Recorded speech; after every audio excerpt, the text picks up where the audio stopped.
Mumtaz TV bersama menegakkan sunnah.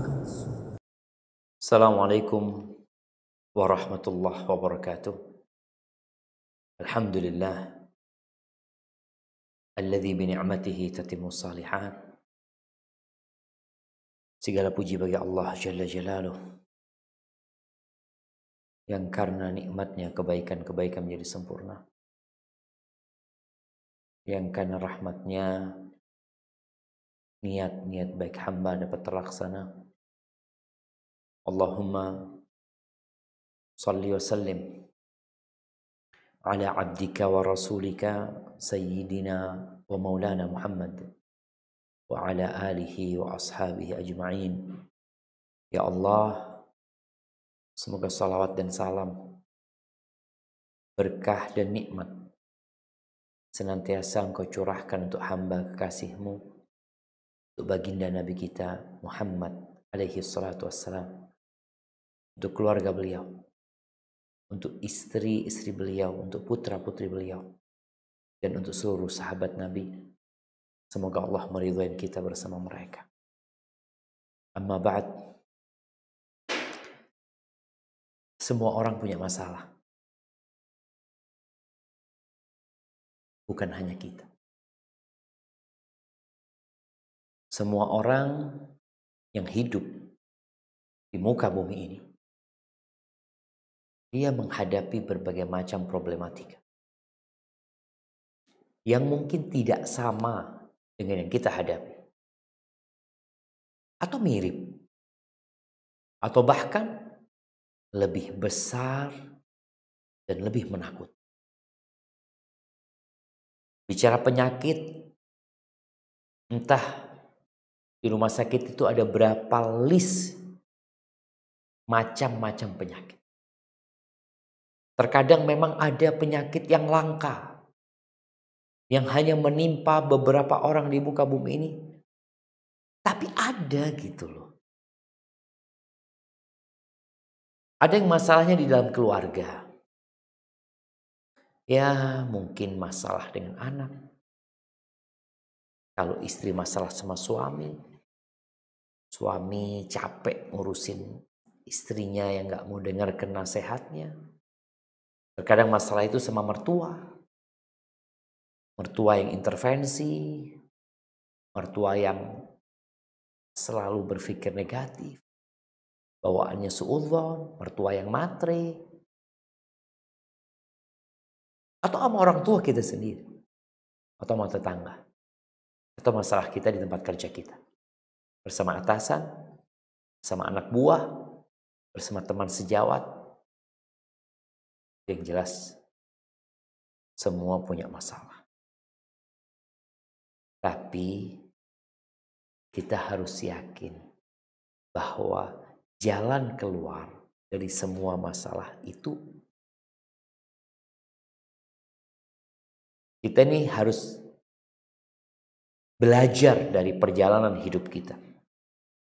Mengambil mutiara-mutiara hikmah yang berserakan dari perjalanan hidup anak-anak Syafiq Riza Hasan Basalam. Sekarang berumur ya 45 tahun lah. Bayangkan dalam 45 tahun itu, anak punya masalah ketika anak kecil. Anak masih ingat. Berantem ketika di TK. Anak ingat anak pernah dimarahin sama orang tua. Pernah dihukum. Sampai kemudian anak melanjutkan sekolah. Di pondok. Banyak lagi masalah di pondok. Sama ustadz, sama kawan-kawan. Kemudian ketika mau melanjutkan kuliah. Sampai ketika mau menikah. Setelah menikah punya anak. Masalah itu selalu ada. Dan ternyata selalu ada jalan keluarnya. Buktinya sekarang kita masih hidup. Kita masih bisa berbicara. Kita masih bisa merasakan kesenangan walaupun kita punya masalah. Jadi kita harus belajar bahwa tabiat hidup ini memang masalah. Bahkan Allah Jalla Jalaluhu menjadikan kehidupan ini adalah bala. Wa nabluukum bisyarri wal khairi fitnah wa ilaina turja'un. Dan kami memberikan bala kepada kalian, ujian kepada kalian yang bentuknya itu boleh jadi sesuatu yang menyenangkan, boleh jadi sesuatu yang tidak menyenangkan. Kita bakal kembali kepada Allah Azza wa Jalla. Orang yang sakit akan berakhir penyakitnya dengan kematian. Selesai sudah. Tapi ada kehidupan selanjutnya buat dia nanti. Ada balasan buat segala yang dia rasakan di muka. Ahibati fillah. Jadi tatkala kita sedang dalam masalah, kita hanya tinggal nunggu waktu. Badai itu pasti berlalu. Kesulitan itu pasti hilang. Tinggal nunggu waktu. Di surat Al-Baqarah ayat 214. Apa kata Allah Azza wa Jalla? Nah, silahkan baca.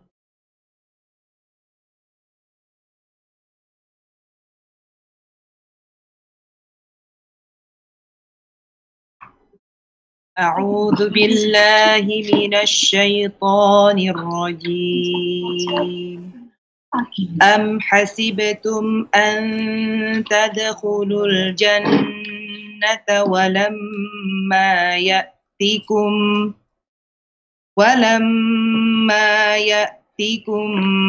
مثل الذين خلوا من قبلكم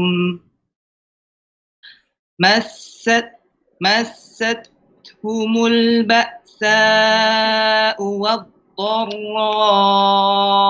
وزلزلوا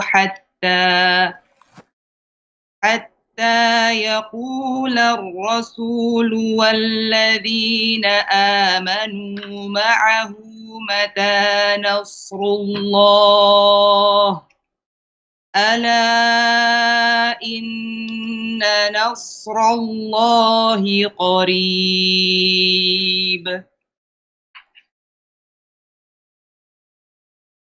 Ataukah kamu mengira bahwa kamu akan masuk surga, padahal belum datang kepadamu cobaan seperti yang dialami orang-orang terdahulu sebelum kamu. Mereka ditimpa kemelaratan, penderitaan, dan diguncang dengan berbagai cobaan. Sehingga Rasul dan orang-orang yang beriman bersamanya berkata, kapankah datang pertolongan Allah? Ingatlah, sesungguhnya pertolongan Allah itu dekat. Barakallahu fiik. Jadi masalahnya tinggal nunggu waktu. Ketika engkau sedang dalam kesempitan, dalam kesulitan, maka bentar lagi pertolongan Allah datang.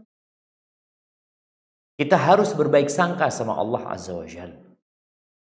Sesulit apapun masalah yang engkau hadapi, seberat apapun beban yang engkau emban, Allah akan tolong diri. Tinggal kita mau nunggu apa enggak. Kebanyakan kita tuh tergesa-gesa. Yang mengantarkan kepada putus asa. Karena merasa kok belum datang gitu. Ketika Allah sebutkan di surat Al-Baqarah yang tadi kita baca, Rasul, bayangkan Rasul dan orang-orang beriman itu sampai berkata, mata nasrullah, kapan pertolongan Allah? Bukan mereka tidak percaya, mereka yakin, tapi mereka nunggu waktunya ini kok belum datang.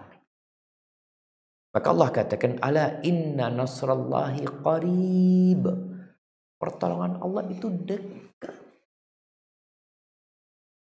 Maka bagaimana kita menyambut pertolongan Allah, atau bagaimana posisi kita tatkala kita sedang menunggu solusi, menunggu jalan keluar? Maka yang pertama, engkau tanamkan di dirimu, masalahnya akan selesai. Berbaik sangka sama Allah Azza wa Jalla. Allah berjanji. Bahkan kalau kita merenungkan firman Allah Azza wa Jalla di surat Al-Insyirah atau Asy-Syarah ya, ayat 5 sampai 8 ya. Pada masa itu Nabi SAW mengalami kesulitan. Bagaimana beliau disakiti secara verbal hatinya. Fisiknya pun pernah mengalami gangguan dari orang-orang musyrikin. Bagaimana Beliau dihalangi untuk berdakwah. Bagaimana kemudian putrinya diceraikan. Putrinya yang bernama Ruqayyah dan Ummu Kalthum. Keduanya ini dulu dinikahkan sama Nabi SAW dengan sepupunya. Itu putranya Abu Jahal. Dan Abu Jahal kemudian memerintahkan kepada putranya untuk menceraikan. Agar Nabi Muhammad SAW sibuk ngurusin janda-janda tadi. Kemudian bagaimana ketika paman Nabi meninggal dunia. Bagaimana ketika Khadijah meninggal dunia. Ada banyak problematika yang dihadapi Nabi SAW. Lalu apa kata Allah Azza wa Jalla? Coba kita baca. Nah.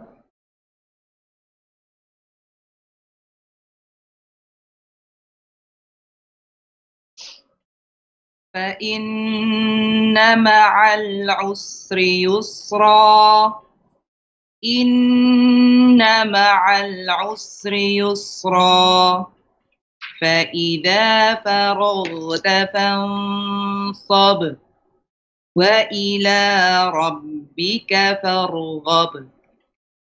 Maka sesungguhnya bersama kesulitan ada kemudahan. Sesungguhnya bersama kesulitan ada kemudahan. Maka apabila engkau telah selesai dari sesuatu urusan, tetaplah bekerja keras untuk urusan yang lain. Dan hanya kepada Tuhanmu lah engkau berharap. Subhanallah, jemaah. Jadi jangan sampai kita menyibukkan diri dengan masalah, kemudian melupakan tugas-tugas kita yang lain. Biasanya nih orang kalau bersedih, atau orang cemas, dia kepikiran dengan sesuatu yang belum terjadi, yang mungkin akan terjadi, atau dia tenggelam dengan kesedihan masa lalu dia, maka dia akan menjadi manusia yang tidak produktif. Bahkan dia akan melantarkan kewajiban-kewajiban dia. Apabila seorang ibu yang punya anak, dia punya masalah sama suaminya, dia tenggelam dalam permasalahan dan kesulitan itu, maka biasanya anak-anak akan jadi korban. Atau suami pun menjadi korban. Ibadahnya berkurang. Karena dia jadikan beban di dalam pikiran dia. Udah, fa inna ma'al usri yusra. Sehingga seorang itu dituntut untuk selalu optimis. Ketika dia sedang dalam kesulitan, dia yakin. Bersama kesulitan, bersama. Jadi ketika ada kesulitan, kemudahan itu jalan bareng jemaah. Jadi kalau diumpamakan mobil nih, mobil. Kita berada di mobil yang sempit, menyesakkan, penuh dengan keringat. Kita berada di mobil itu. Di sebelah sini ada mobil nih, mobil kemudahan. Bentar lagi kau pindah ke sini. Yakinlah. Gimana nggak yakin? Allah Azza wa Jalla yang membuat keputusan. Jadi siapapun yang hidup sulit, ingat, setelah kesulitan itu engkau merasakan kemudahan. Tapi banyak manusia itu lupa bersyukur kepada Allah Azza wa Jalla. Yang dia ingat kesulitan. Kemudahan yang Allah berikan sering tidak dia ceritakan. Maka nasihat ana kepada diri ana pribadi. Ketika engkau mendapatkan musibah, yang biasanya tabiat manusia ini akan cerita. Cerita kepada kawan-kawannya, aku punya masalah gini, ini itu dia cerita. Bas dia cerita mungkin bulan lalu. Bulan ini dia udah gak punya masalah, selesai udah masalah dia. Tapi dia gak cerita sama kita. Kemudahan yang dia dapatkan. Bagaimana Allah menyelesaikan masalah dia. Bagaimana jalan keluar itu datang kepada dia tanpa dia yang memikirkannya. Allah Azza wa Jalla.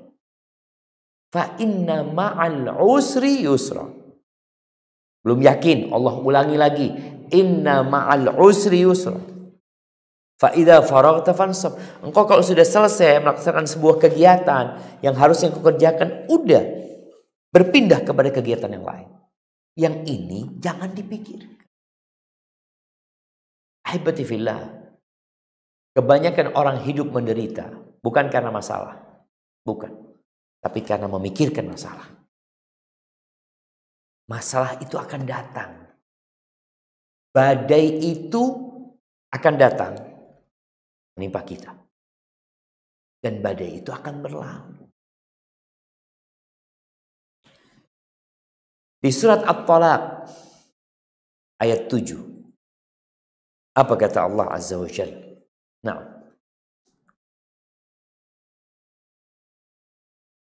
Ayat 7 nah. At-Talaq ayat 7. لينفق ذو سعة من سعته ومن قدر عليه رزقه فلينفق مما آتاه الله لا يكلف الله نفسا إلا ما آتاها سيجعل الله بعد عسر يسرا. Hendaklah orang yang mempunyai keluasaan memberi nafkah menurut kemampuannya, dan orang yang terbatas rezekinya, hendaklah memberi nafkah dari harta yang diberikan Allah kepadanya. Allah tidak membebani seseorang melainkan sesuai dengan apa yang diberikan Allah kepadanya. Allah kelak akan memberikan kelapangan setelah kesempitan. Masya Allah jemaah. Ini ketika terjadi perceraian ya. Kadangkala ada kecemasan yang dipikirkan oleh suami, yang dipikirkan oleh istri. Para suami Allah katakan liyunfiq dzu sa'atin min sa'ati. Hendaklah orang yang punya keluasan rezeki dia memberikan nafkah sesuai dengan keluasan rezeki, jangan pelit gitu. Wa man qudira alaihi rizquh falyunfiq mimma atahu Allah. Yang rezekinya disempitkan, tolong istri tahu diri. Dan suami juga memberikan isu, anak ini kayak gini. Artinya penghasilan anak cuma seperti itu. Ya udah terima. La yukallifullah nafsan illa ma'at. Ini sesuatu yang perlu ada dalam benak kita. Yang kita tanamkan dalam jiwa kita. Bahwa Allah Jalla Jalaluhu tidak akan pernah memberikan beban kepada hambanya melebihi kemampuan dia.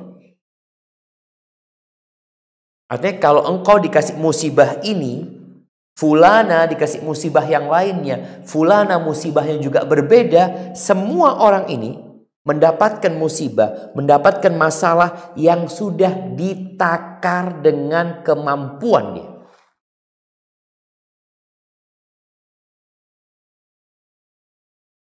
Namun kenapa Ustadz kita melihat ada orang yang sampai stres, ada orang yang sampai bunuh diri, menghadapi masalah yang seakan-akan tidak ada jalan keluar untuk masalah dia. Masalahnya dia nggak beriman kepada kemampuan dirinya yang Allah berikan. Dia akan merasa dirinya terlalu kecil untuk menghadapi masalah ini. Ya Allah, Allah Rabbul Alamin, Alimun Khabir, Latifun Khabir, Alimun Hakim. Allah itu maha tahu secara detail kemampuan manusia. Dan Allah tidak menurunkan sebuah permasalahan kepada hambanya, melainkan di situ ada hikmah yang akan menjadikan hambanya ini semakin tinggi derajatnya, dihapuskan dosa-dosanya. Pasti ada solusi jemaah. Sayaj'alullah ba'da usrin yusra. Allah akan menjadikan setelah kesulitan ini kemudahan. Sekali lagi, ya Anda nggak perlu panjang lebar menjelaskan hal ini. Kita semua punya pengalaman dalam hidup ini. Engkau lihatlah, aku pernah punya masalah 1. Aku punya masalah 2, 3, 4, 5. Mungkin kalau sebutkan 100 masalah. Pertanyaannya, ada jalan keluar nggak?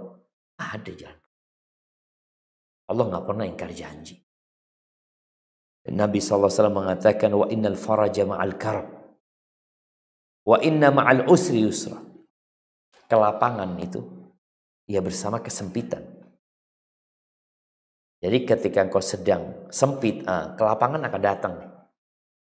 Wa inna ma'al usri yusra, kata Nabi SAW, bersama kesulitan itu ada kemudahan. Ahibati fillah, di surat At-Talaq ayat 2 dan 3. Tadi disinggung bahwasanya perceraian ini menjadi sesuatu yang menakutkan ya bagi sebagian orang ya. Walaupun ada orang-orang yang ingin bercerai, baik dia ingin bercerai karena ada masalah yang mungkin dia tidak dapat menyelesaikannya, boleh jadi jalan keluarnya ya bercerai. Jadi bercerai itu boleh jadi jalan keluar. Dan boleh jadi masalahnya sebenarnya nggak perlu bercerai, tapi perlu adanya perbaikan. Namun kalau harus bercerai, harus berpisah, sebagian berpikir, ya Allah Ustaz, kasihan sama anak-anak. Iya, kasihan sama anak-anak. Apakah dengan bercerai anak-anak akan semakin baik? Boleh jadi. Ketika orang tuanya, bapaknya nggak sholat, bapaknya tidak mengajarkan kebaikan, bertahan di dalam rumah itu ternyata akan berdampak buruk kepada anak-anak. Solusinya bercerai. Dan boleh jadi seorang perempuan memiliki suami yang zalim, atau seorang suami memiliki istri yang tidak pandai bersyukur. Solusinya apa? Diperbaiki. Nggak bisa, ya udah ganti istri. Sebagaimana Nabi Ibrahim alaihissalam ketika datang ke kota Mekah menjumpai Nabi Ismail, nggak ada Nabi Ismail. Ternyata yang ada cuma istrinya. Ditanya sama Nabi Ibrahim alaihissalam tentang kehidupan mereka. Cerita perempuan ini, kita sulit, kita sengsara, menderita, ini tuh Masya Allah. Ngomongnya nggak enak nih perempuan. Nabi Ismail sedang berburu. Namanya orang berburu ya cari rezeki. Boleh jadi pulang bawa seekor rusa, atau seekor kelinci, atau nggak bawa apa-apa. Yang jelas perempuan istrinya ini mengeluh kepada orang asing nih. Subhanallah jemaah. Dia nggak kenal sama orang ini. Ada tamu datang, tanya. Dia ceritakan yang buruk-buruk. Akhirnya Nabi Ibrahim berpesan kepada perempuan ini, nanti kalau datang suamimu, aku kirim salam sama dia dan sampaikan kepada dia untuk mengganti. Ada kayak bandul tangga di depan pintu rumah orang dulu itu, ada tangga biasanya satu dari kayu. Jadi rumahnya lebih tinggi gitu dari tanah. Suruh ganti itu. Akhirnya Nabi Ibrahim pergi, Nabi Ismail datang. Kayaknya ada orang datang. Iya kata dia, ceritakan orang tua ini itu. Dia tanya tentang kondisi kita. Anak ceritakan kita hidupnya sengsara, melarat ini dan itu. Terus dia berpesan, kirim salam sama engkau suruh ganti itu papan depan pintu rumahmu. Apa kata Nabi Ismail yang datang tadi? Bapakku yang datang. Dan dia menyuruh aku untuk menceraikan. Sudah, mau pulang ke rumah orang tua. Ada solusi. Berpisah. Kalau memang itu solusi, mau tidak mau. Maka di surat At-Talaq ayat 2 dan 3. Allah Azza wa Jalla menjelaskan dengan gamblang bahwa jalan keluar itu ada. Mau masalah rumah tangga, mau masalah ekonomi, apa aja ada jalan keluarnya. Apa kata Allah Azza wa Jalla?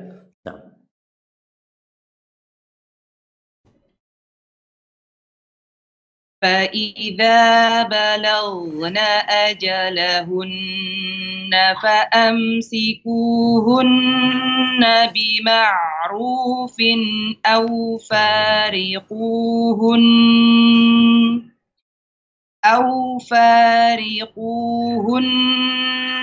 بمعروف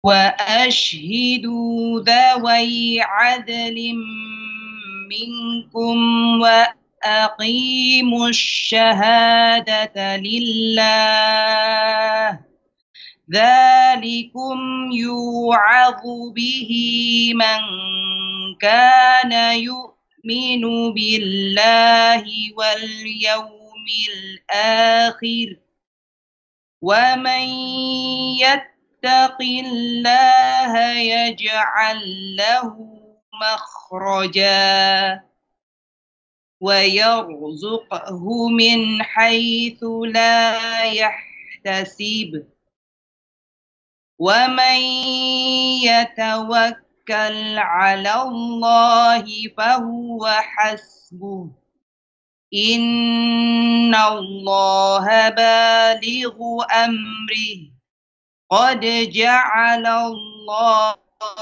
لكل شيء قدرا.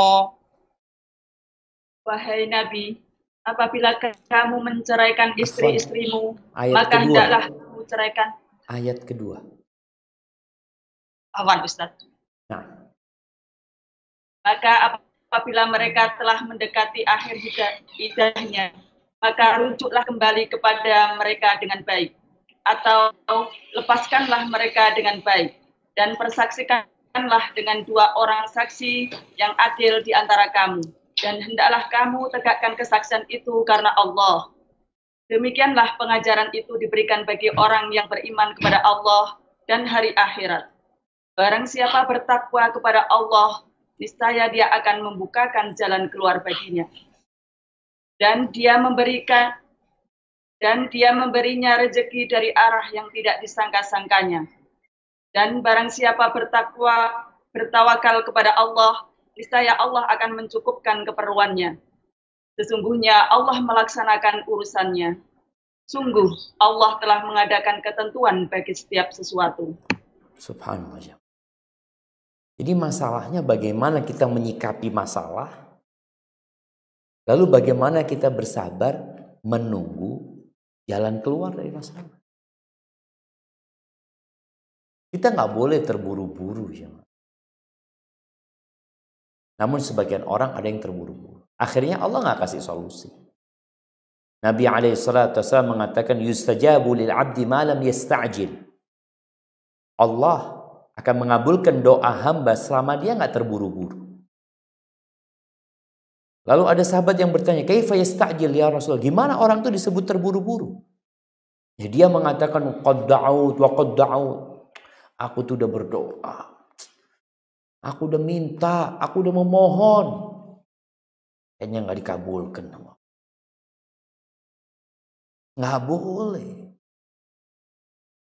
Kalau engkau ingin keluar dari masalah, engkau harus sabar menunggu waktu dan berusaha bertakwa kepada Allah Azza wa Jalla. Laksanakan perintahnya, jauhi larangannya.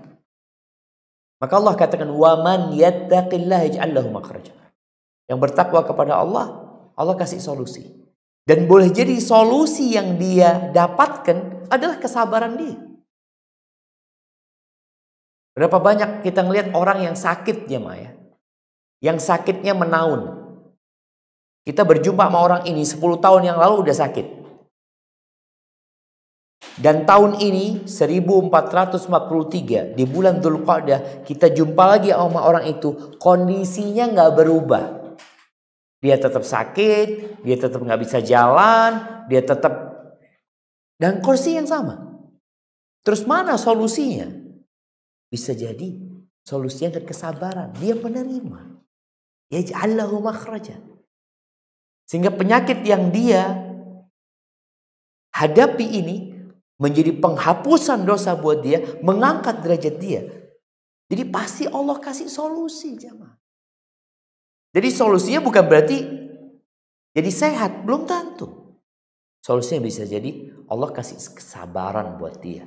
Di mana Nabi SAW mengatakan, wa ma u'tiya ahadun ata'an awsa' minas sabr. Tidaklah seorang dikasih karunia sama Allah sebuah pemberian yang lebih besar dari lebih luas dari kesabaran. Nggak ada. Nggak ada yang lebih luas dari kesabaran. Itu karunia. Maka hendaklah bertakwa kepada Allah, Allah akan kasih jalan keluar. Rizki, Allah akan kasih rizki. Loh, gimana anak ini ibu rumah tangga, anaknya nggak bekerja, anak mau dapat dari mana rizki? Sedangkan suami anak menceraikan anak. Ini kesalahan pemikiran sebagian orang. Dia berpikir selama ini ketika dia menikah yang kasih rezeki suaminya. Yang kasih rezeki sama engkau tuh Allah selama ini. Lewat suami. Ketika nggak ada suaminya, atau engkau di PHK tidak punya pekerjaan, tapi engkau bertakwa kepada Allah Azza wa Jalla, Allah akan kasih rezeki dari arah yang tidak disangka-sangka. Dari mana kira-kira? Ya udah, engkau nggak akan menyangka dari mana tuh datang.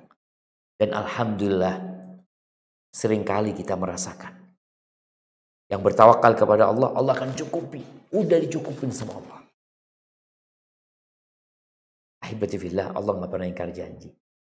Tinggal maukah kita menanti? Maukah kita menunggu jalan keluar itu? Kadangkala kita merasa, Ustaz, jalan buntu, Ustaz. Ya, di dunia ini banyak jalan buntu.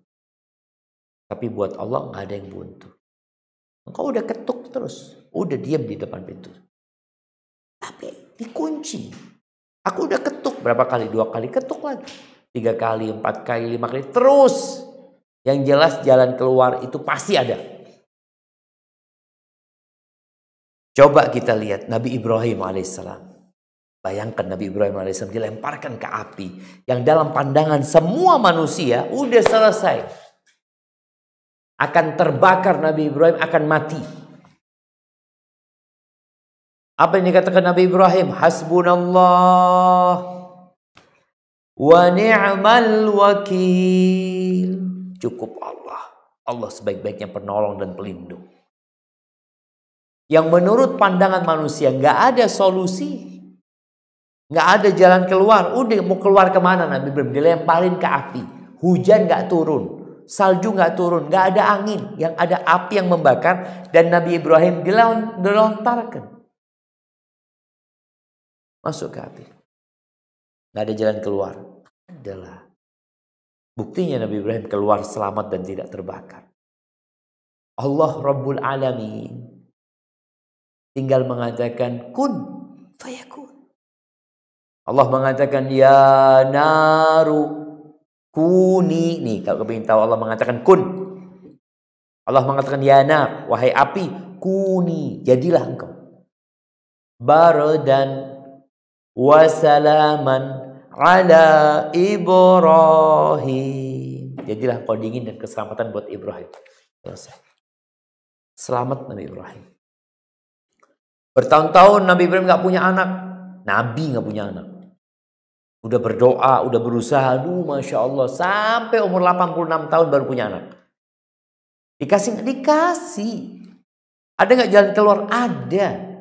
Tapi harus nunggu. Ya, itulah yang harus kita lakukan.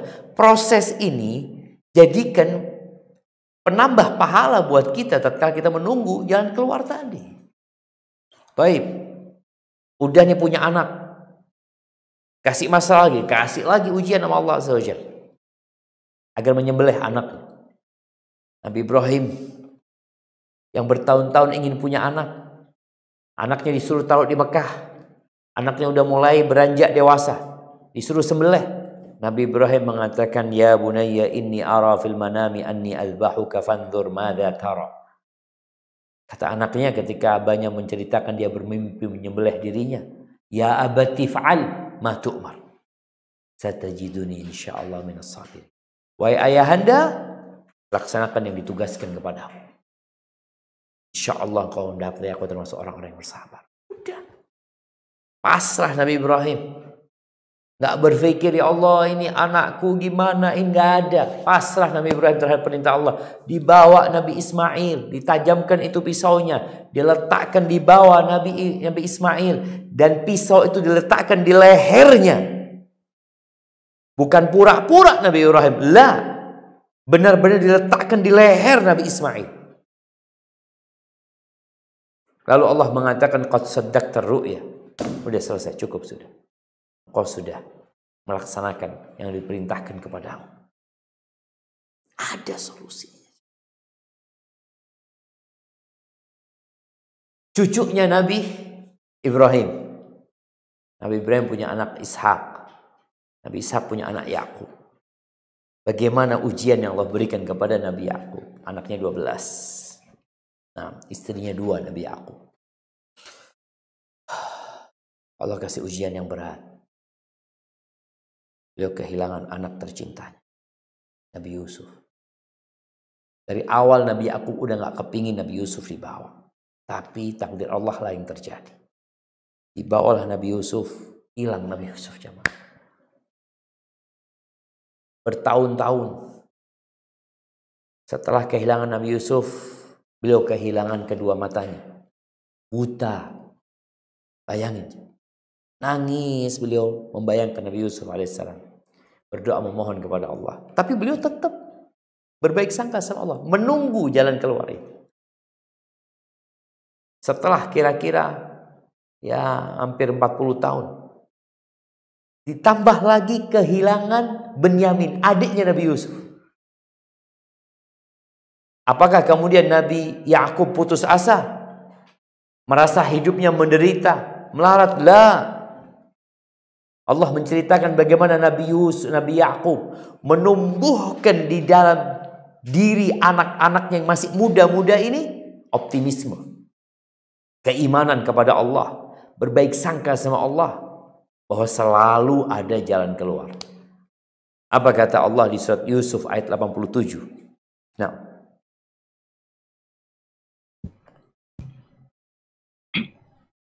يا بني يذهبوا فتحسسوا من يوسف وأخيه ولا تيأسوا من روح الله إنه لا ييأس من روح الله إلا القوم الكافرون. Wahai anak-anakku, pergilah kamu, carilah berita tentang Yusuf dan saudaranya, dan jangan kamu berputus asa dari rahmat Allah. Sesungguhnya yang berputus asa dari rahmat Allah hanyalah orang-orang kafir. Allahu Akbar jemaah. Setelah 40 tahun berpisah dengan Nabi Yusuf, tetap Nabi Yakub optimis ketemu Yusuf itu. Dan ditanamkan di diri anak-anaknya. Wala tai'asu min rauhillah. Jangan berputus asa dari rahmat Allah. Gak boleh putus asa itu. Hopeless ya, udah gak punya harapan, udah anak hidupnya ini. Engkau gak kenal sama Allah. Engkau juga lupa dengan perjalanan hidup. Kemudahan-kemudahan yang Allah berikan kepadamu, engkau lupakan itu. Tapi Ustaz, anak ini hidupnya penuh masalah. Baik, setelah masalah antum ada kemudahan gak? Ya ada. Terus masalah lagi, terus ada kemudahan. Ada jemaah. Itu tabiat hidup ini. Kita nggak bisa mau bersenang-senang tanpa masalah di sini. Kita masih di dunia, di bumi yang terkutuk. Ya mau tidak mau harus seperti itu. Ad-dunya mal'una, mal'unun ma fiha. Dunia ini terlaknat dan terlaknat yang di dalamnya. Illa dzikrullah wa mawalah wa alimun aw muta'allim. Kecuali mengingat Allah, ketaatan kepada Allah. Orang yang alim, orang yang belajar, itu nggak terlaknat. Maka jangan masuk dalam barisan orang-orang yang terlaknat. Itu kisah Nabi Yakub. Ketemu nggak akhirnya Nabi Yakub sama Yusuf? Ketemu. Matanya yang buta bisa ngelihat, bisa ngelihat. Tapi nunggunya lama. Nabi Yusuf di penjara. Bukan karena berbuat dosa. Sebagian orang itu kan kadang-kala mengatakan anak di penjara bukan karena dosa anak. Tenang. Yang jelas kalau antum sudah ada di penjara padahal antum gak salah, boleh jadi di situ ada hikmah. Allah ingin mengangkat derajatmu. Bagaimana sebagian ulama itu berterima kasih kepada orang-orang yang memenjarakan dia. Karena dia mendapatkan kebahagiaan dan dapat mendekatkan diri kepada Allah lebih ketika berada dalam penjara. Yusuf di penjara. Gara-gara perempuan tuh yang menfitnah beliau. Beliau tidak mau hidup menderita dengan masalah, ya udah dihadapi sama beliau. Sampai akhirnya beliau keluar. Jadi ingat, jalan keluar itu pasti ada. Nabi kita Muhammad sallallahu alaihi wasallam ketika beliau berdakwah di Mekah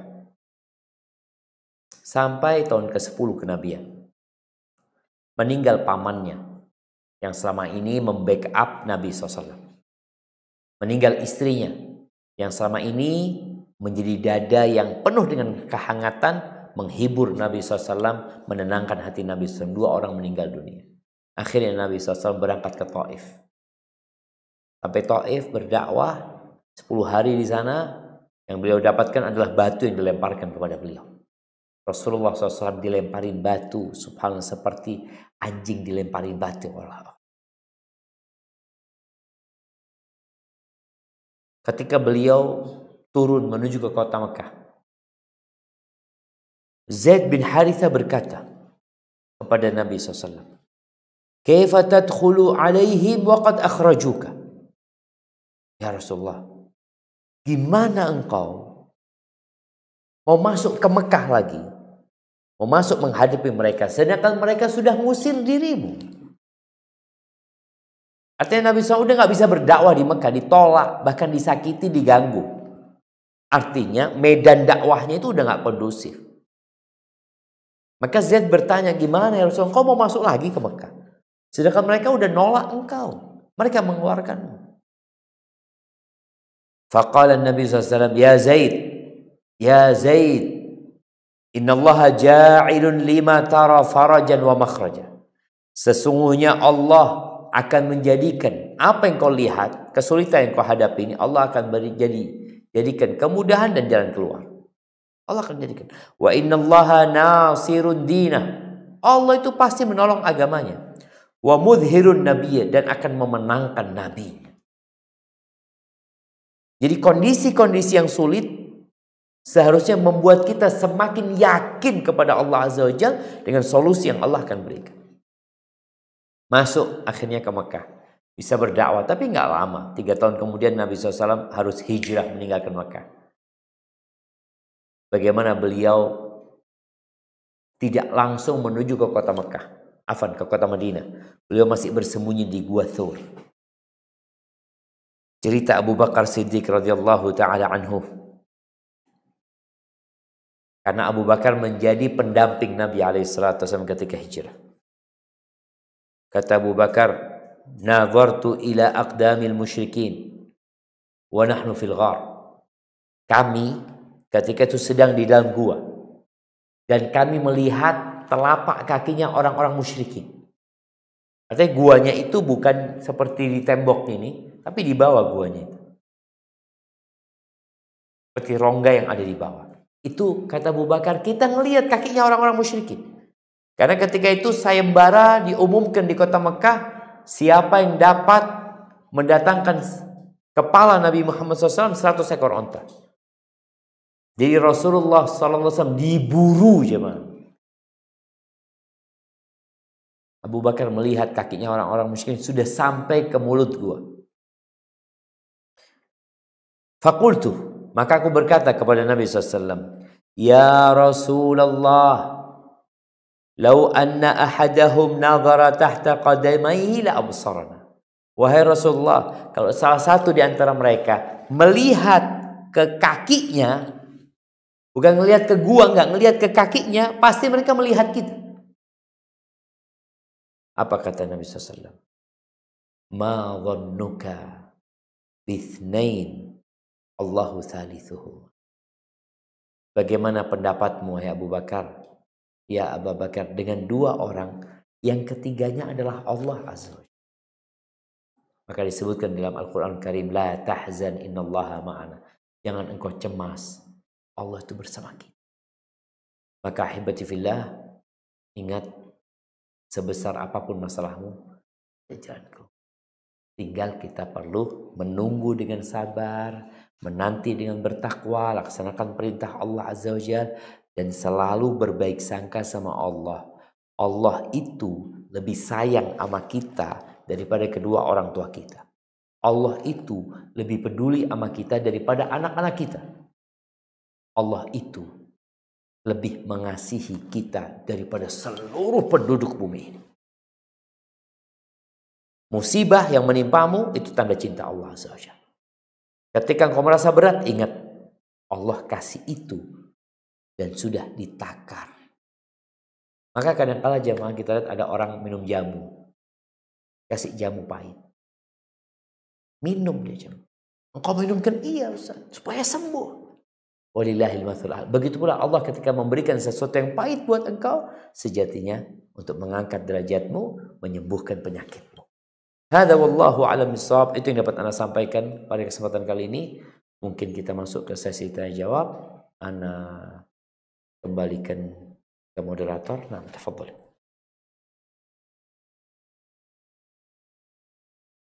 Ini dari Brisbane, Ustaz. Naam, tafadholi. Assalamualaikum, Ustaz. Naam, barakallahu wa iyyakum.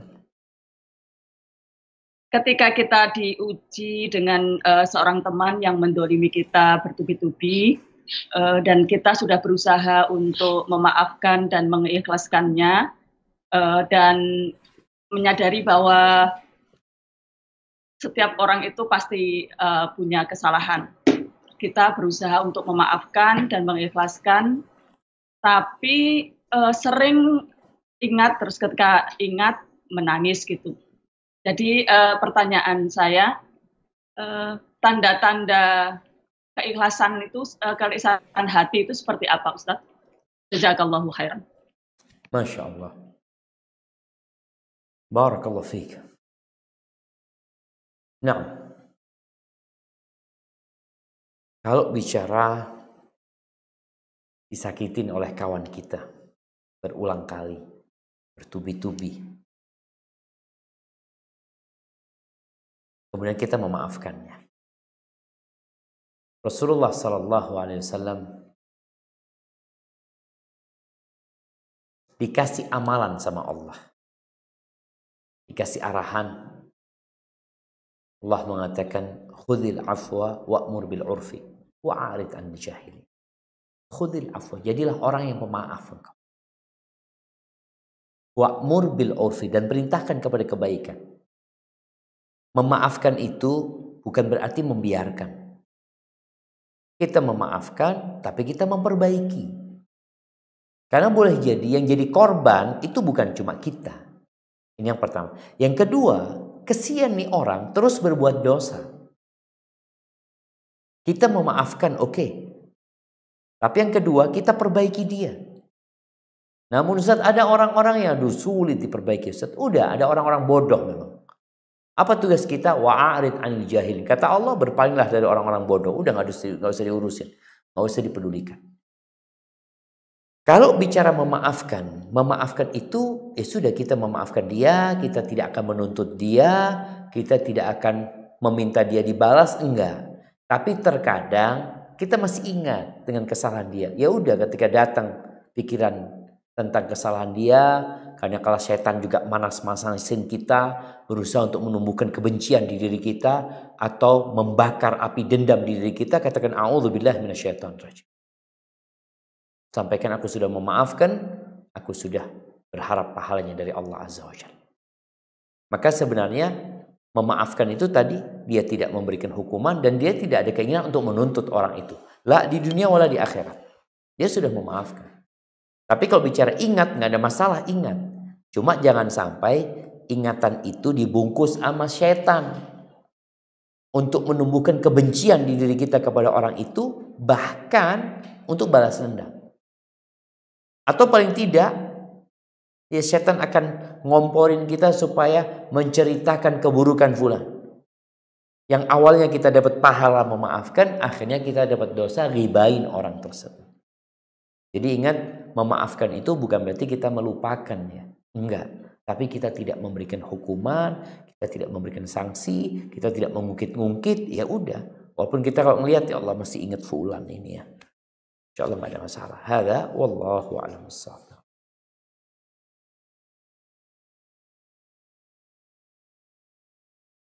Ya, Assalamualaikum warahmatullahi wabarakatuh, Ustaz. Ini dari Sydney, Ustaz. Ahlan wa sahlan. Na'am, tafadhali. Ini nggak beda jauh sih sebenarnya, Ustaz. Jadi kayak gini, Ustaz. Ada keluarga ya relatif, Ustaz. Tiba-tiba salah satu dari keluarga itu mendiamkan kita gitu loh, Ustaz. Sementara kita itu nggak tahu kesalahannya apa gitu, Ustaz. Masya Allah. Terus kita nanyain, tapi dia juga nggak mau jelasin. Cuman dia udah diemin aja hubungannya. Terus kita juga udah coba minta maaf gitu kan, Ustaz. Tetap aja dia udah nggak mau hubungin ke kita. Apa solusinya buat kita, Ustaz? Tapi tetap bertegur sapa sebenarnya ketika ketemu, jumpa, masih ada komunikasi. Enggak, Ustaz. Jadi dia udah blokir nomor kita? Iya, udah nggak ngubungin kita sama sekali, nggak mau gitu. Masya Allah. Jadi, sementara kita itu nggak ngerti kesalahannya apa gitu, Ustaz. Kita udah nanyain, mereka juga nggak mau jelasin gitu loh, Ustaz. Subhanallah. Ya, ahibati fillah. Manusia itu macam-macam. Anak kemarin membaca kisah seorang perempuan ya, yang dia minta fatwa. Dia ceritakan, aku ini punya kawan 13 tahun. Baik banget anak sama dia baik sama anak. Setelah 13 tahun, dia jadi dingin gitu. Jadi dingin. Gak seperti dulu lagi. Kadang-kala datang ke rumahnya dia gak mau temui. Apa tugas kita? Yang pertama, berusaha untuk memperbaiki diri. Seperti disampaikan tadi, boleh jadi memang anak punya salah yang tidak disadari. Betul loh jemaah. Anak ini sering ngobrol sama istri anak. Kadang-kala, bang, anak punya masalah sama fulana. Kenapa fulana kayak gini, kayak gitu? Kayaknya anti yang punya salah. Coba anti cari tahu. Coba anti bermuhasabah. Coba anti dengar-dengar dari kawan-kawan yang lain. Kalaupun dia nggak cerita sama kita langsung, kadang-kala dia cerita sama yang lainnya. Maka kita perlu cari informasi dari yang lain. Fulana ini kenapa kok berubah sama anak? Mungkin dia punya kawan lain tempat curhat dia. Ini menjadi manfaat buat kita untuk memperbaiki diri. Atau memang kadangkala ada setan di antara kita. Ada pengadu domba. Ada yang mindah omongan kita. Memang kita mungkin salah ngomong atau apa. Atau boleh jadi dia fitnah yang disampaikan kepada kawan kita tadi, saudara kita. Sehingga rusak hubungan ini. Oleh karena itu Allah Azza wa Jalla mengatakan, Qul li'ibadi yaqulu allati hi ahsan. Katakan kepada hamba-hambaku agar mereka selektif memilih kata-kata ketika berbicara. Hendaklah memilih kata-kata yang baik. Kenapa? Inna syaitana yanzaghu bainahum. Setan ini ingin merusak hubungan di antara orang-orang yang beriman ini. Maka dia cari-cari. Dia tunggu. Ada kata-kata yang bisa dia goreng, dia goreng. Bahkan Nabi SAW mengatakan inna syaitan qad aisa ayya'budahul musallun fi jaziratil Arab. Syaitan tuh udah putus asa untuk bisa disembah lagi di jazirah Arab, udah putus asa. Walakin fit tahrish bainahum. Apa yang dilakukan syaitan? Mengadu domba di antara mereka. Itu yang terjadi. Maka kita perlu berhati-hati. Kalau kita udah cari tahu, udah berusaha ini itu, tapi tetap ya bulan akhirnya memblokir kita, nggak mau kenal sama kita, ya udah, usaha kita udah maksimal. Tapi mungkin masih bisa dengan cara kita kirim hadiah buat dia, artinya kadang-kadang sama keluarga yang lain, dan doakan dia. Semoga Allah membuka pintu hatinya. Itu terjadi jamaah, tapi pasti ada jalan keluarnya. Doakan dia, semoga Allah memberikan hidayah kepadanya dan memperbaiki hubungan di antara kita. Ada doa Nabi SAW, Allahumma alif baina qulubina wa aslih dhata bainina. Ya Allah, rukunkan di antara kami, ya Allah, hati kami ini, ya Allah, dan perbaiki hubungan di antara kami. Dirukunkan hatinya, diperbaiki hubungannya, wahdina sawa sabil, dan tunjukkan kepada kami jalan yang lurus. Hadza wallahu a'lam bissawab.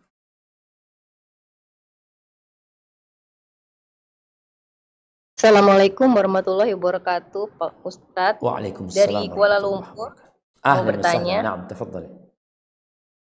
Seseorang pernah mimpi sakratul maut, merasakan sakit yang luar biasa dalam mimpi itu, sakit sebelum kematian, dan menjadikan dia susah tidur.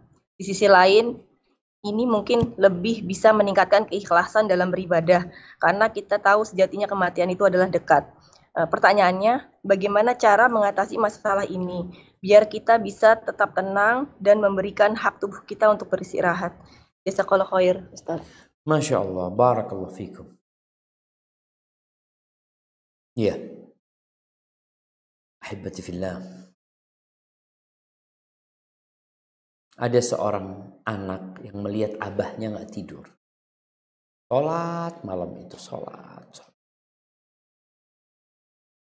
Akhirnya anaknya ngomong, abah, kata dia, abah kok nggak istirahat? Kata bapaknya, anak ini sedang melakukan perbuatan agar anak istirahat. Jadi sejatinya orang-orang yang ingat kematian, yang ingat dengan neraka, dia akan termotivasi untuk beramal kebajikan. Sehingga kalau dikatakan tadi sulit istirahat, ya udah, ketika memang sulit istirahat, gunakan untuk beribadah kepada Allah Azza wa Jalla. Jadi jangan sampai sulit istirahat digunakan untuk mikir. Akhirnya kita mikir gimana, yang ada akhirnya kita nggak dapat manfaat apa-apa, tubuh kita capek, lelah, gitu juga nggak bisa tidur. Maka ketika engkau nggak bisa tidur, solusinya apa? Manfaatkan untuk menambah amalanmu dengan beribadah kepada Allah Azza wa Jalla. Ketika sholat malam, Mama dikatakan sulit anak tidur malam. Sebagian orang sulit tidur tapi nggak ibadah. Dia cuma di kasur. Menghadap ke kanan, menghadap ke kiri, telentang.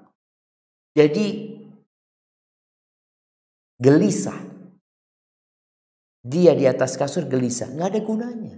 Ngapain? Bangun, ambil wudu. Anak ingin memberikan hak tubuh anak, itu bangun, ambil wudu. Daripada engkau di atas kasur nggak bisa tidur dan bahkan akan menjadi kesengsaraan buat dirimu karena pikiran yang tidak-tidak, maka gunakan untuk beraktivitas yang bermanfaat, yaitu berdoa, sholat, membaca Al-Quranul Karim. Dan engkau kadang-kala perlu menuangkan yang ada dalam benakmu. Kalau punya buku diari atau punya laptop atau tulislah di situ apa yang kau ada dalam benakmu, tulis di situ. Tuangkan di sana. Engkau baca nanti yang kau tulis sana. Sebenarnya apa yang kau takutkan?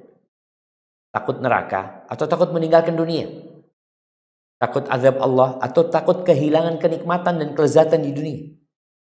Jadi ada orang takut mati jamaah karena takut meninggalkan kenikmatannya. Tapi ada orang takut mati karena dia takut amalannya belum cukup. Ketika yang kedua dia takut karena amalannya nggak cukup, maka solusinya, jalan keluarnya, tambah amalanmu.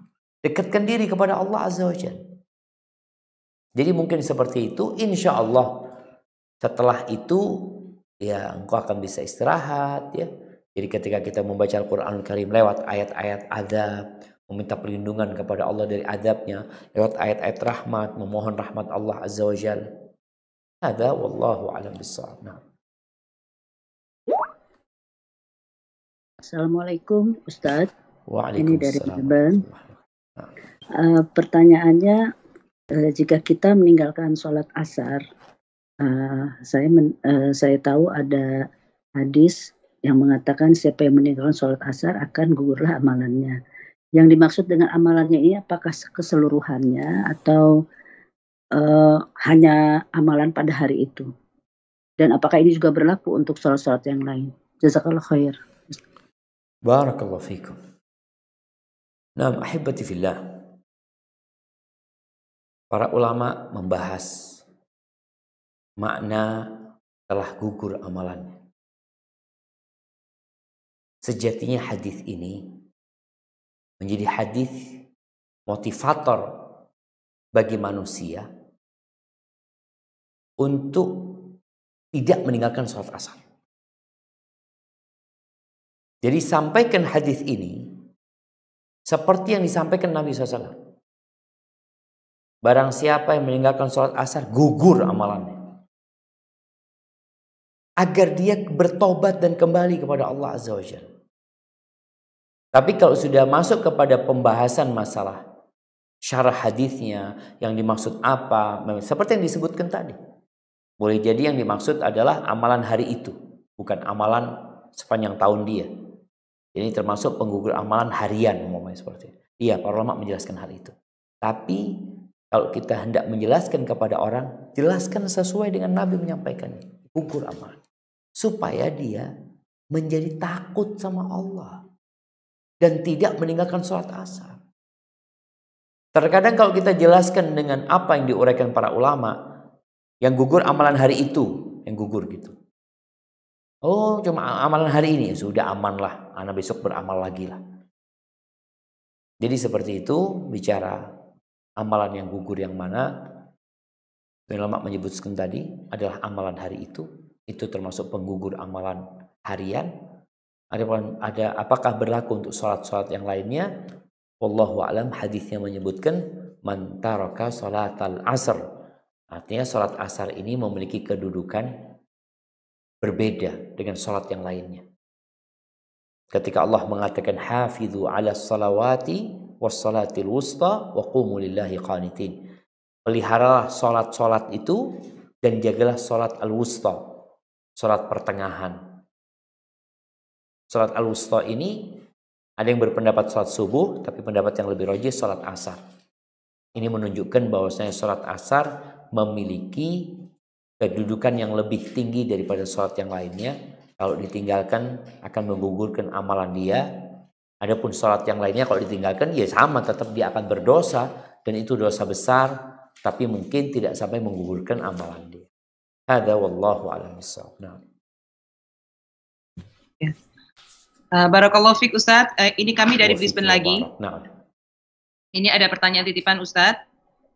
Assalamualaikum Ustaz, izin bertanya. Waalaikumsalam warahmatullahi wabarakatuh. Beberapa bulan yang lalu, Ana tiba-tiba merasa takut mati yang berlebihan, sampai merasa jika kematian itu benar-benar sudah di depan mata. Apakah itu termasuk tanda sebelum kematian? Jika tidak, apakah ada tanda sebelum kematian Ustaz? Lalu Ustaz, adakah doa untuk menghilangkan perasaan takut ini? Karena kadang-kadang perasaan ini mengganggu, karena terlalu sering datangnya. Jazakallahu khairan. Barakallahu fikum. Jadi ahibbati fillah, tidak ada tanda-tanda kematian yang dapat kita ketahui. Seperti tanda-tanda akan terjadinya kiamat, akan ini seperti itu. Selama yang Anda baca, tidak ada hadis yang sahih yang menjelaskan tentang tanda kematian sebelum 40 hari seperti ini, sebelum 3 hari, 30 hari seperti ini. Memang nggak ada. Para nabi saja kalau mau meninggal dunia itu dikasih tawaran. Mereka mau mati atau tidak. Kalau mereka mau mati, ya akan dicabut nyawanya. Sekarang bagaimana dengan orang yang kedatangan perasaan dia akan mati? Rasulullah SAW mengatakan, "Aktsiru dzikra hadhimil ladzat." Perbanyak mengingat kematian. Perbanyak. Kita itu seharusnya tiap hari ingat mati. Kalau dikatakan tadi perasaan itu kerap kali datang, Masya Allah. Seharusnya kita bangun tidur ingat mati. Alhamdulillah alladzi ahyana ba'da ma amatana wa ilaihin nusyur. Kita ini habis dimatikan sama Allah, hidup lagi nih. Allahumma bika asbahna wa bika amsayna wa bika nahya wa bika namut wa ilaikan nusyur. Kita tiap pagi mengatakan itu. Wa ilaikal masir. Mau tidur apalagi? Bismika Allahumma amutu wa ahya. Jadi mengingat kematian itu sesuatu yang harus sering berada di diri kita. Sehingga mengingat kematian ini akan membuat orang yang hidupnya bersenang-senang, foya-foya, jadi tahu diri. Dan membuat orang yang hidupnya sulit, sempit, jadi luas. Kenapa? Aduh, entar lagi anak mati. Jadi sebenarnya mengingat kematian itu baik.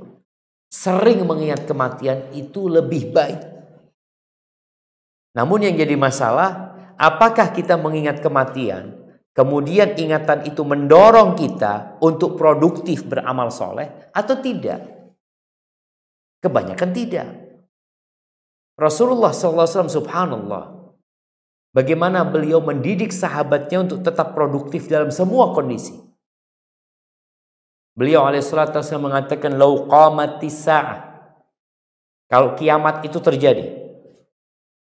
"Wa fi yadi ahadikum fasilah." Dan di tangan seseorang kalian itu ada tunasnya kurma. Artinya dia sedang hendak menanam pohon kurma. Tahu-tahu kiamat terjadi.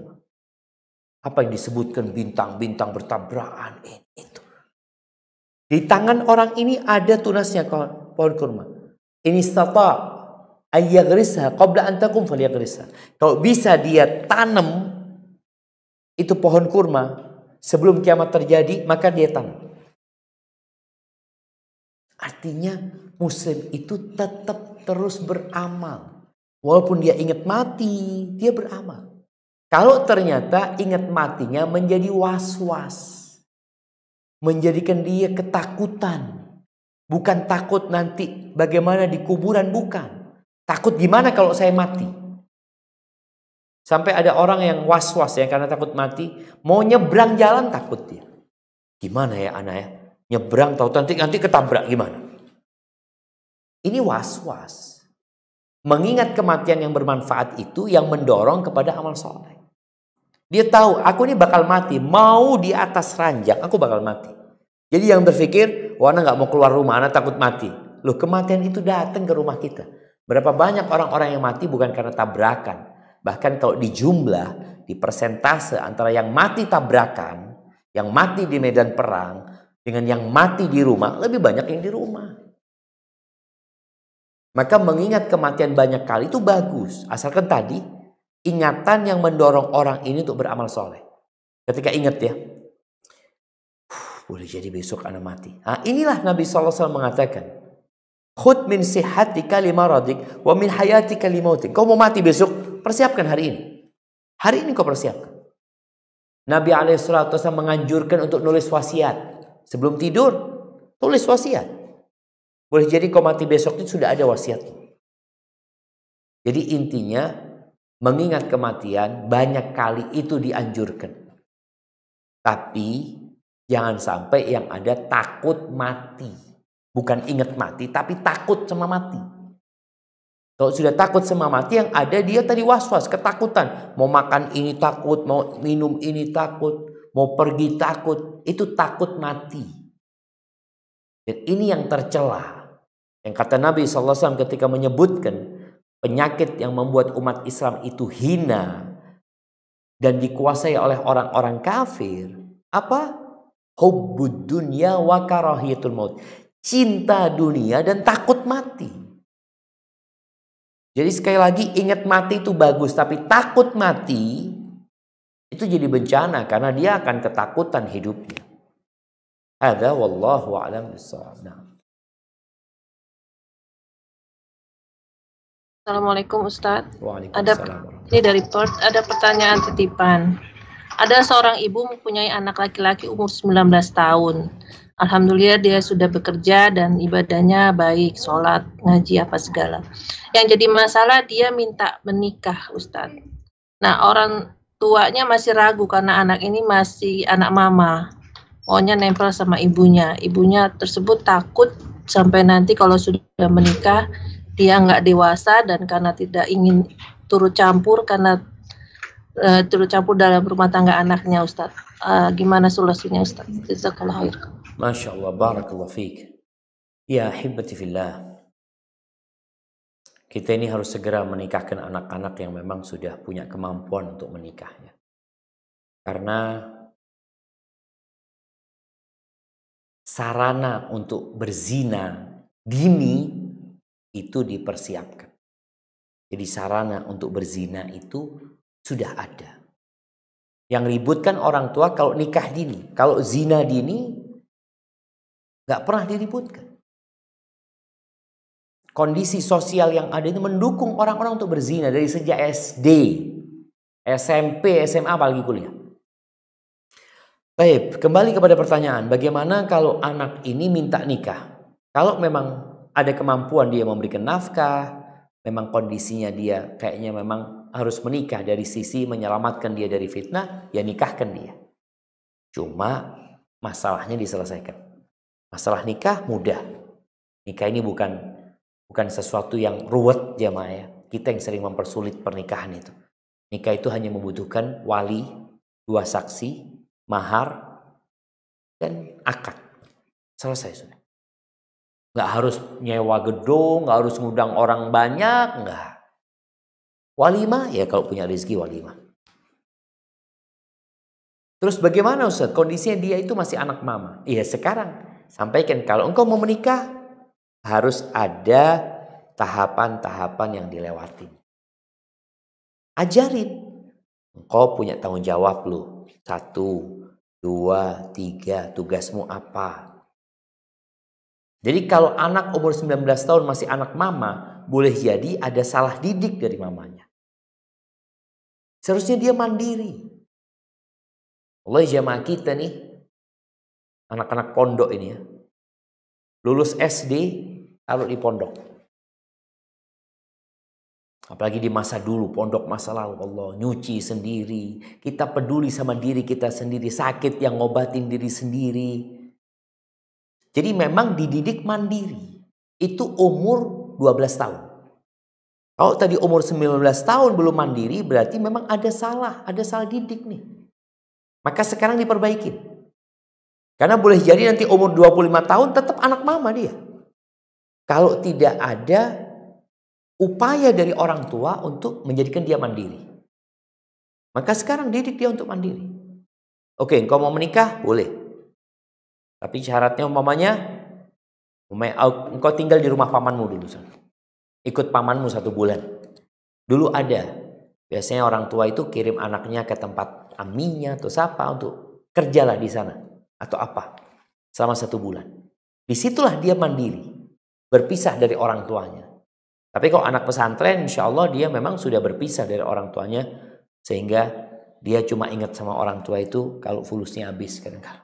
Baru telepon orang tuanya. Maka tolong dikondisikan nih anak. Lalu nanti ketika dia mau menikah, nah, calonnya juga harus dipersiapkan. Kalau kondisi anaknya ini masih perlu bantuan istrinya, artinya perlu bantuan orang lain. Tapi kan intervensi dari orang tua jangan. Maka bagaimana ibu mencarikan istri yang udah mandiri.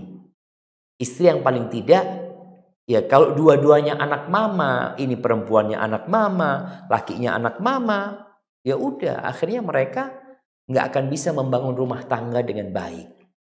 Maka tolong orang tua yang hendak menikahkan putra putrinya, dia lihat yang cocok putra anak ini dengan wanita karakternya seperti apa, kondisinya seperti apa. Jabir bin Abdullah ketika dia hendak menikah, dia menikah dengan janda ketika itu. Padahal dia bujang. Ketika dengar Jabir menikah dengan janda, Nabi SAW bertanya, "Hala bikron ya Jabir? Jabir, kenapa kau gak nikah sama bikir? Dengan gadis? Kok nikah janda gitu loh? Tula'ibuha wa tula'ibuka." Kok kalau nikah sama gadis dia akan memainkanmu, kau memainkan dia. Bisa bersenang-senang lah sama gadis ya. Apa kata Jabir? Ya Rasulullah, bapakku meninggal dunia meninggalkan 9 anak. 9 anak. Atau 8 dan beberapa itu. Jadi adiknya Jabir perempuan semua, kecil-kecil semuanya. Kalau aku nikah sama gadis, akhirnya aku ngerawat dia lagi. Aku nikah dengan perempuan yang bisa bantu aku ngurusin anak-anak. Ngurusin adik-adikku gitu loh. Intinya orang tua tadi, kalau memang nanti hendak menikahkan, engkau yang tahu. Kira-kira yang cocok sama anakku ini perempuan yang seperti apa. Karena memang kondisi dia, ya tadi disebutkan, anak mama. Hada wallahu a'lam bissawab. Assalamualaikum warahmatullahi wabarakatuh, Ustaz. Waalaikumsalam warahmatullahi wabarakatuh. Kami ada pertanyaan dari Canberra, Ustaz. Pertanyaannya, misalkan seperti ini Ustadz, ada sebuah toko, kemudian ada karyawan lama dan karyawan baru. Nah, karyawan lama ini dia bersepakat gitu, bersekongkol dengan karyawan yang lain, yaitu menahan uang salah satu customer untuk tidak disetorkan kepada bos. Alasannya karena sudah beberapa tahun bos tidak memberikan uang THR kepada karyawan. Nah, di sini karyawan semua bersepakat, ada salah satu customer mentransfer uang. Nah, uang itu ditahan oleh mereka, tidak diberikan kepada bos. Alasannya untuk dibagi-bagikan kepada seluruh karyawan untuk THR mereka gitu, tanpa persetujuan si bos. Nah, itu kira-kira hukumnya bagaimana Ustaz? Karena berdasarkan laporan para karyawan, bosnya ini sudah lama sekali tidak memberikan THR, juga semakin lama semakin pelit. Begitu Ustaz. Mungkin itu saja, bagaimana hukumnya. Jazakallahu khairan. Masya Allah, barakallahu fikum.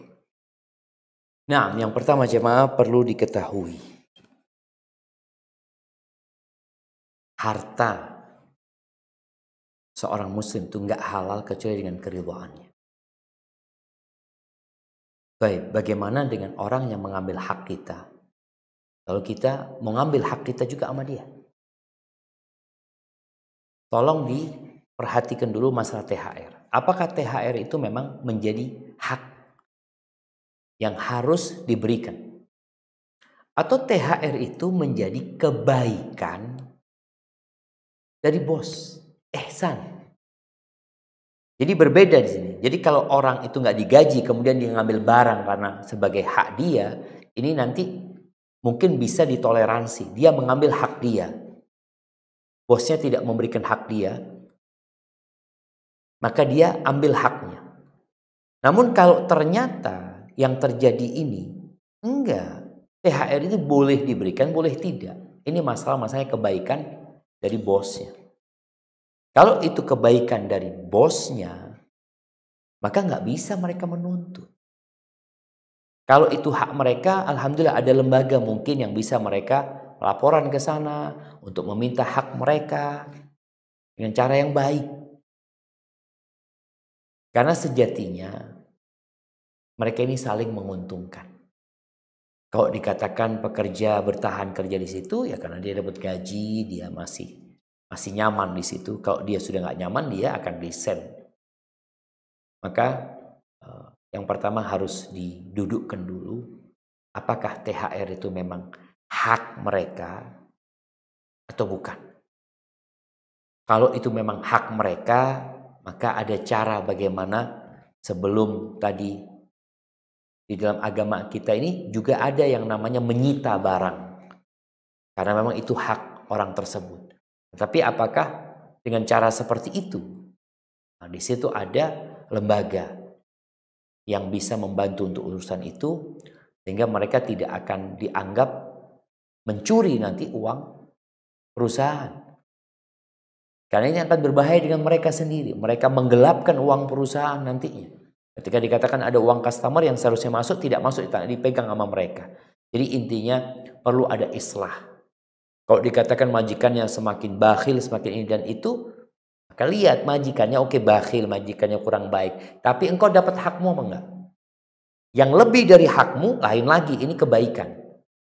Ana belum tahu ya, apakah THR itu menjadi kewajiban perusahaan-perusahaan swasta memberikan kepada anak buahnya, sehingga kalau tidak diberikan engkau bisa melaporkan hal itu kepada pihak yang berwajib, umpamanya ada yang bertanggung jawab. Tapi kalau ternyata itu hanya kebaikan, ya nggak bisa nuntut. Hadza wallahu a'lam bishawab.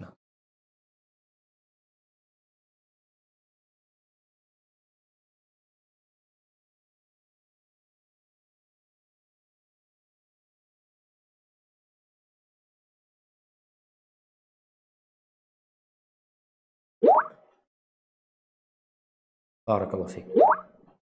Nah, putus Zubair.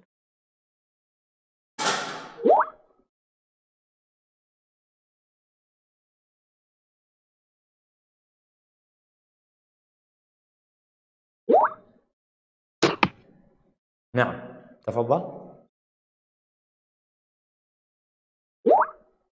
Ada suara. Sebentar Ustaz. Itu Siap. Sydney, silakan Nek Mah. Sebentar Ustaz. Afwan.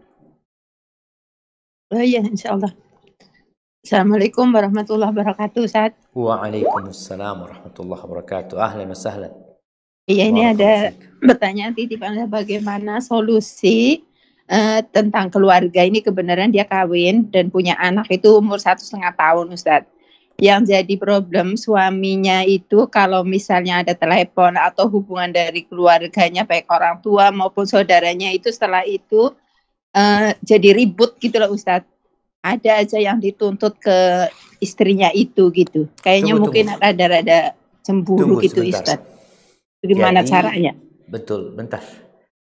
Ini kalau istrinya telepon sama keluarganya istri. Nah, Iya, Ustaz. yang ribut itu suaminya. Iya, Bukan karena istri nuntut sesuatu kepada suami, enggak. bukan suaminya, Ustaz. Terus kayak nuntut banyak ke istrinya gitu loh, Ustaz. Tunggu, nuntut apa? Ya, mungkin ya istrinya harus lebih apa lagi gitu loh, Ustaz, Melayani misalnya. suaminya, gitu ya. Iya, gitulah. Kayak Oke. mungkin rada-rada cemburu sebenarnya, Ustaz, gitu. Siap, Masya Allah. Barakallahu fiik. Nah, ahibati fillah, di antara hak suami itu bagi para istri, jadi nggak boleh istri memasukkan ke rumah orang yang suami nggak suka. Salah satunya kalau tadi urusan telepon umpamanya, ini kan komunikasi sama istri. Kalau suaminya nggak suka, dihindari hal itu. Kemudian kalau sebenarnya nggak ada masalah, Ustaz, suami memang tadi dikatakan dia pencemburu banget, maka tolong hindari telepon ketika suami ada. Cari waktu yang suami nggak ada baru telepon. Jadi sampaikan kepada keluarga, nggak ada yang telepon dia, ana yang telepon. Jadi dengan cara itu rumah tangga ini terjaga. Karena memang ada suami-suami yang macam-macam gitu loh. Kita itu ingin mendapatkan rumah tangga yang sakinah, mawaddah dan rahmah. Kita ingin banget seperti itu. Tapi mau tidak mau kita harus tahu diri. Suami anak ini memang pencemburu, Ustaz.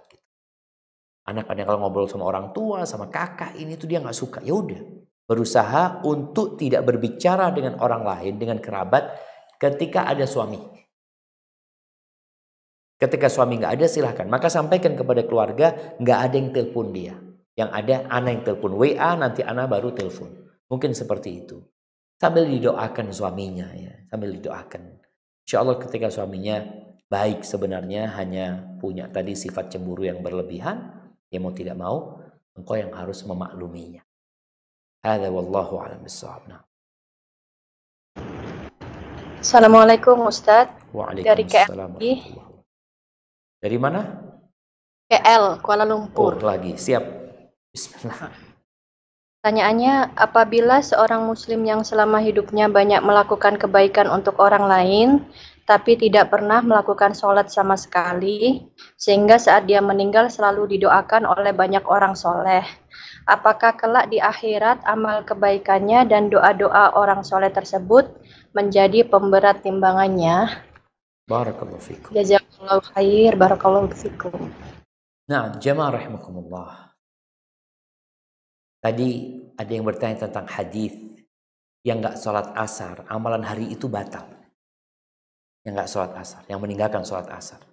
Ini orang kalau dikatakan nggak sholat, dia punya banyak amal soleh, boleh jadi amalan-amalan dia gugur. Boleh jadi seperti itu. Kemudian kalau bicara, ya orang baik. Hablum minan nasnya baik, hablum minallahnya buruk. Kita tahu bahwasanya meninggalkan sholat ini termasuk dosa yang paling besar. Nggak main-main. Bahkan sebagian ulama meragukan keislaman dia. Sebagian mengeluarkan dia dari Islam. Makanya kalau orang sama Allah nggak baik, lalu dia baik sama manusia, boleh jadi, ini pelajaran buat kita semua. Kalau engkau sama Allah ketika sendirian, engkau nggak baik. Kau beribadah sama Allah nggak baik, tapi sama orang lain kau baik, suka membantu orang lain, boleh jadi kita melakukan itu riya, berharap sanjungan dari mereka. Kalau ana lillahi ta'ala, kalau engkau lillahi ta'ala ketika kau sendirian seharusnya kau lillahi ta'ala. Apakah kau lillahi ta'ala cuma kalau banyak orang, kau bantu orang sana sini. Sedangkan engkau di hadapan Allah adalah orang yang paling buruk. Maka wallahu a'lam bishawab. Kalau dikatakan apakah akan menjadi pemberat timbangan dia nanti, tinggal dilihat dulu apakah amalan dia diterima atau tidak. Dosa dia meninggalkan sholat tadi. Kalau bicara mungkin akan ditimbang dengan doa orang-orang. Dan dilihat lagi apakah engkau ketika membantu orang-orang itu ikhlas lillahi ta'ala. Atau ternyata engkau riya. Bagaimana Nabi SAW menceritakan tentang orang yang membantu banyak orang. Yang tentunya orang-orang akan mendoakan. Ini satu hal yang lumrah ya. Orang yang suka berbuat baik didoakan orang banyak. Ketika di sidang, orang ini ditanya sama Allah Azza wa Jalla. Apa yang kau lakukan dengan nikmat-nikmat yang kau berikan? Apa kata orang ini? Ma min sabilin, tidak ada satupun jalan, tidak dapat satupun jalan yang engkau suka harta itu diinfakkan di sana, melainkan aku berinfak di sana lillah, untuk engkau ya Allah. Apa kata Allah? Kadzabta, bohong engkau. Kau selama ini melakukan itu hanya berharap pujian dari manusia, dan kau sudah dapatkan itu. Maka kemudian dilemparkan ke dalam api neraka. Na'udzubillah min dzalik. Barakallahu fiik. Baik, ke pertanyaan terakhir. Bentar, Kak Evi, ini pertanyaan terakhir atau mau satu putaran? Oh, satu putaran. Enggak, pertanyaan terakhir nih. Pertanyaan cuma Tristan Ustaz, satu aja ini Ustaz. Satu aja, Yang siap lain? Kak. Nah, Ya.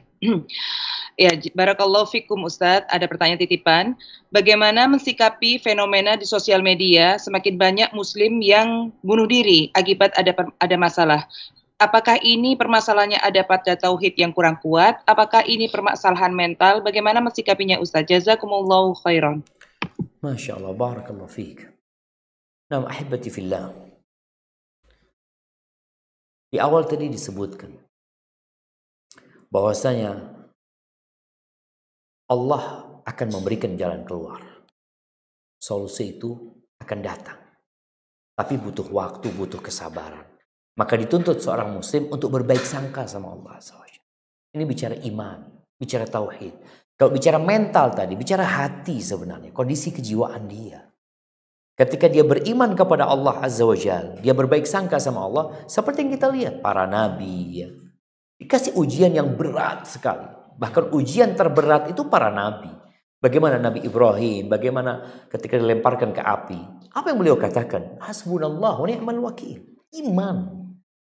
Dan yakin fa inna ma'al usri yusra. Jadi dari tadi kita menekankan bahwasanya seorang muslim itu harus yakin sama Allah Azza wa Jalla. Allah akan memberikan pertolongan. Allah tidak akan memberikan ujian melewati batas kemampuan manusia. Nggak bakalan. Badai pasti berlalu. Dan setelah kesulitan ada kemudahan. Yang bertakwa Allah kasih jalan keluar. Artinya kita tanamkan keimanan kepada mereka. Kalau kemudian ada orang-orang yang bunuh diri, maka masalahnya tentunya dalam keimanan dia. Kalau bicara jiwa, itu jiwa itulah yang kering dari iman. Ahibbatifillah. Kalau banyak muslim yang bunuh diri, maka dilihat Islam dia seperti apa sih? Boleh jadi memang dia sedang digodain syaitan. Ada orang yang mungkin dia faham Ustaz, ngerti Ustaz. Tapi kadangkala ada titik lemah dia, syaitan datang membuat dia putus asa. Maka dikatakan wala yai'asu min rauhillah illal qaumul kafirun. Yang putus asa dari rahmat Allah itu cuma orang kafir. Orang mukmin nggak kayak gitu. Ini menunjukkan besarnya dosa putus asa. Jadi ada dua dosa besar yang terkadang kita melupakannya. Yang pertama, berputus asa dari rahmat Allah. Yang kedua, merasa aman dari azab Allah. Maka tugas kita menghadapi fenomena tadi banyak bunuh diri adalah dengan belajar. Menumbuhkan keimanan di diri mereka. Mengenalkan mereka kepada Allah. Memperbaiki tauhid mereka. Kita lihat Bilal bin Rabah disiksa begitu parahnya. Dia mengatakan ahadun ahad. Sekarang orang dibully bunuh diri. Masalah iman yang berbeda. Baru dibully. Udah bunuh diri. Loncat dari mana ini itu. Punya utang berapa. Bunuh diri. Na'udzubillah min dzalik. Maka tugas kita masih besar ya untuk mengajarkan kepada umat manusia tentang Allah Azza wa Jal, agar mereka kenal sama Allah, kebesaran Allah, keluasan rahmat Allah, dan juga mengenalkan kepada mereka bahwasanya tabiat hidup ini adalah masalah. Artinya bukan hanya engkau yang punya masalah. Masalah itu pun datang untuk mengangkat derajatmu dan menghapuskan dosa-dosamu. Yang dapat Anda sampaikan, kurang lebihnya mohon maaf. Wassallallahu ala nabiyyina Muhammadin wa ala alihi wasallam. Subhanakallahumma bihamdika asyhadu an la ilaha illa anta astaghfiruka wa atubu ilaik. Assalamualaikum warahmatullahi wabarakatuh.